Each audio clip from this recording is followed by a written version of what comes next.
Oke. Yang pertama saya baru dapat ini nih. Agak mundur guys. Ya, Oke bang, gimana bang? Tadi kan debat mungkin di dalam melihat itu lagi berantem, sebenarnya di sana dulu tuh. Lagi berantem. Enggak mana? Pertanyaannya apa nih? Mungkin terkait debat tadi gimana mungkin hasilkan? Tadi perdebatannya dalam acara tadi kondusif, ya. Tapi setelah acara selesai ini ada sedikit keributan. Makanya saya diselamatkan oleh Bu Fitri, ya Mbak Fitri. Jadi kita diselamatkan lah ini kan. Jadi posisinya di dalam mungkin masih ribut, tapi ini udah diselamatkan. Tapi nggak ada persoalan sih. Pertanyaan tadi apa? Karena apa mungkin tadi ribut bang? Pasti ada Oh sesuatu. biasa, namanya pengacara sama pengacara kan kadang-kadang kan emosinya nggak ini kan nggak stabil. Jadi ada ribut lah. Tapi tanya aja ributnya apa? Kita juga nggak tahu. Soalnya udah keluar ini. Bang, soal ke KPK ini kan banyak sorotan yang mungkin dari termasuk Bang Hotman juga mengatakan apa buktinya dan memang bisa dilaporkan pencemaran nama baik ke Bang Hotman seperti itu, dan mungkin jaksa merekam juga di persidangan itu katanya sudah selesai, itu sah-sah aja mungkin. Seperti apa mungkin? Iya, dari memang KPK tadi memang boleh aja merekam ya, di persidangan itu boleh aja merekam.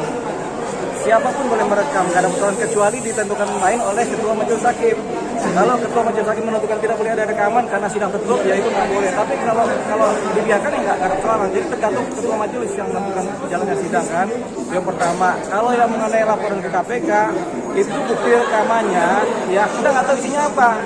Jadi bukti rekamannya itu kan belum tentu juga mengenai penyuapan, bisa jadi cuma bukti biasa atau ininya juga kita nggak bisa lihat lah ya. Yang jelas siapa yang merekam kita tidak tahu, isinya apa kita tidak tahu, kemudian apakah itu masuk rekaman penyuapan apa tidak tahu, terus yang ngobrol siapa juga kita tidak tahu kan. Kemudian dikasih ke KPK itu kita tidak tahu isinya apa. Gitu. Jadi ya ini masih dilakukan oleh KPK, pasti didalamin. Kalau terpenuhi unsur ditingkatkan dari penyidikan, kalau nggak terpenuhi juga pasti ditutup. Bang, dengan bukti yang belum begitu jelas itu bisa jadi bumerang sendiri nggak sih Bang?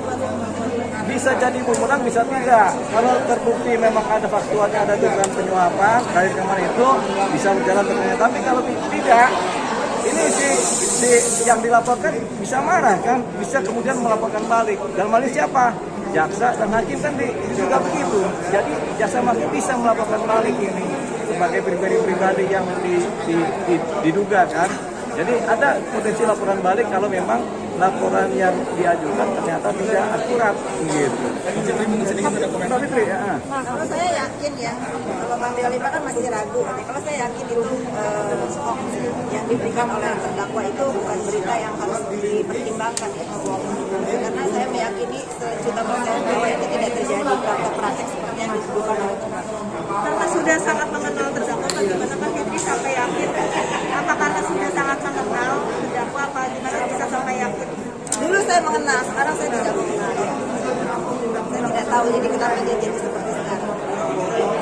Nah ini kan ada yang mengatakan kalau lebih baik dari Bang Hotman sendiri mengatakan kalau fokus permasalahan dibandingkan adanya keributan yang mungkin dilakukan. Itu betul. Sebetulnya kalau pendapat saya ya, yang tidak mengerti hukum nih, yang dia punya itu sekarang adalah yang dia punya itu cuma harus berkelakuan baik, bersikap sopan dan mengikuti perjalanan sidang ini dengan baik. Termasuk pendukungnya ya. Kalau pendukungnya itu memang mendukung idolanya, harusnya dikurangi kerusuhan baik di dalam ruangan persidangan atau di dunia maya. Bisa jadi nggak sih Kak Fitri itu upaya dari terdakwa untuk mengaburkan hukumnya yang utama itu? Semua bisa terjadi. Jadi begini, bisa jadi ini sebagai umpan untuk mengaburkan perkara, bisa jadi juga benar. Namanya kita berada dalam keraguan-raguan kan. Kalau Mbak Fitri ini pasti enggak nih. Kalau saya belum tentu. Tapi kemudian kita kalau ditanya apakah ini bisa mengaburkan suasana, bisa. Kan tujuannya gitu. Tapi kan hakim sama jaksa nggak akan terpengaruh dengan begitu-begitu. Hakim akan berjalan dalam tracknya, jaksa juga akan berjalan dalam tracknya. Jadi kita biasa aja gitu. Ini semua dinamika dalam persidangan di mana terdakwa kemudian memakai segala jurus ini segala jurus yang memungkinkan untuk mendapatkan penyelamatan dari posisi terdakwa ini yang di sidang ini kan. Tapi nggak apa-apa, itu juga memang haknya terdakwa, boleh-boleh aja. Cuman yang harus hati-hati kalau memang ternyata laporan itu tidak berdasar. Itu tadi karena ada potensi menjadi dilaporkan balik. Jadi bertambah-tambahlah persoalannya. Itu akan memperberat gak sih Bang Niki sendiri untuk secara memperberat itu adalah perilaku di sidang. Kalau ini kita berperilaku baik kan sopan santun ukurannya. Kalau perilakunya kemudian membuat gaduh atau ricuh atau malam patut diduga melecehkan untuk sidang, ya tentunya akan memperberat. Ketika memperberat itu diperhitungkan sebagai suatu poin dalam putusan nanti ada atau dalam tuntutan kan yang memperberat apa, yang meringankan apa gitu. Nah, yang memperberat misalnya tidak sopan selama sidang, nah itu akhirnya hukumannya diperberat dia. Jadi potensinya seperti itu. tapi mungkin mau melaporkan Bang sendiri Niki ke KPK lapor balik, itu benar gak sih adanya kabar itu? Saya kurang tahu ya, karena ini kan baru kejadian ya dilaporkan. Saya melihat dari posisi lawyernya pelapor ini, mereka lebih fokus kepada fakta persidangan dan jalannya persidangan. Mungkin saat ini belum mau meladeni atau bereaksi atas ulah-ulah dari terdakwa. Itu tadi disinggung terkait adanya pengawalan. Ya, saya koreksi ya. Mungkin teman-teman tahu semua bahwa saya ini memang orang Timur. Jadi kalau misalnya saya berada di dalam keramaian yang mungkin menurut saudara-saudara saya perlu ditemani, mereka adalah saudara-saudara saya. Jadi itu bukan namanya tadi mengamal bodyguard atau apa, nggak ada ya. Itu biasa di orang Maluku itu. Saya berada di ibu kota di Jakarta, mereka menganggapnya saya ini saudara perempuannya. Jadi kalau memang merasa oh ini ada saudara perempuannya lagi di keramaian nih, ternyata takut ada kejadian misalnya keributan dan apa, dan itu tidak sama sekali menemani Bang sendirinya. Mereka semua adalah menemani saya. Ini saya lakukan. Soal dibilang konten of court, Saya kurang paham Bang Dewan. Tadi kan udah dijelaskan di dalam itu kan. Jadi konten of court itu sebenarnya belum diatur oleh kita, oleh undang-undang belum ada. Dua profesor juga menyatakan demikian, memang belum ada undang-undang mengenai konten of court. Yang ada adalah pasal-pasal di KUHP. Begitu, jadi ya kita tidak bisa kemudian menjustifikasi ini konten of court apa tidak, karena memang undang-undangnya belum ada. Tapi yang bisa menentukan suatu posisi ini merendahkan martabat pengadilan itu adalah majelis hakim sendiri atau ketua pengadilan dalam konteks-konteks dan keadaan tertentu. Tapi ketika kemudian dipidanakan, yang akan berjalan adalah pasal-pasal KUHP juga, bukan pasal contempt of court. Jadi memang itu persoalannya. Gitu. Nah ini yang kemudian diharapkan ada undang-undang khusus mengenai contempt of court. Begitu. Tapi yang jelas kalau ada undang-undang itu malah lebih sulit lagi. Karena setiap persidangan selalu ada yang namanya keributan.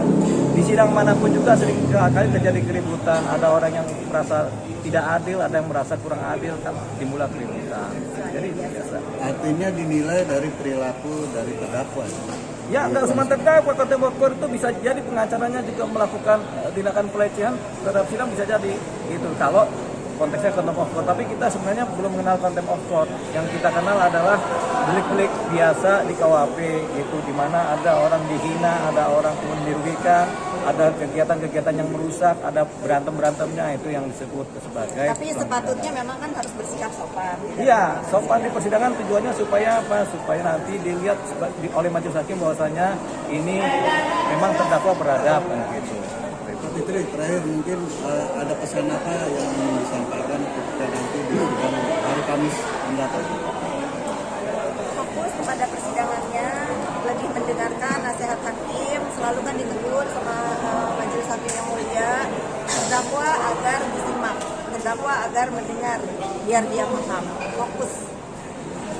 Tidak ada lagi kegaduhan. Saya tidak akan hadir lagi karena saya di sini sekali lagi saya mengatakan saya tidak ikut dalam proses apa yang menjadi masalah. Saya mendampingi korban dulu. Ya.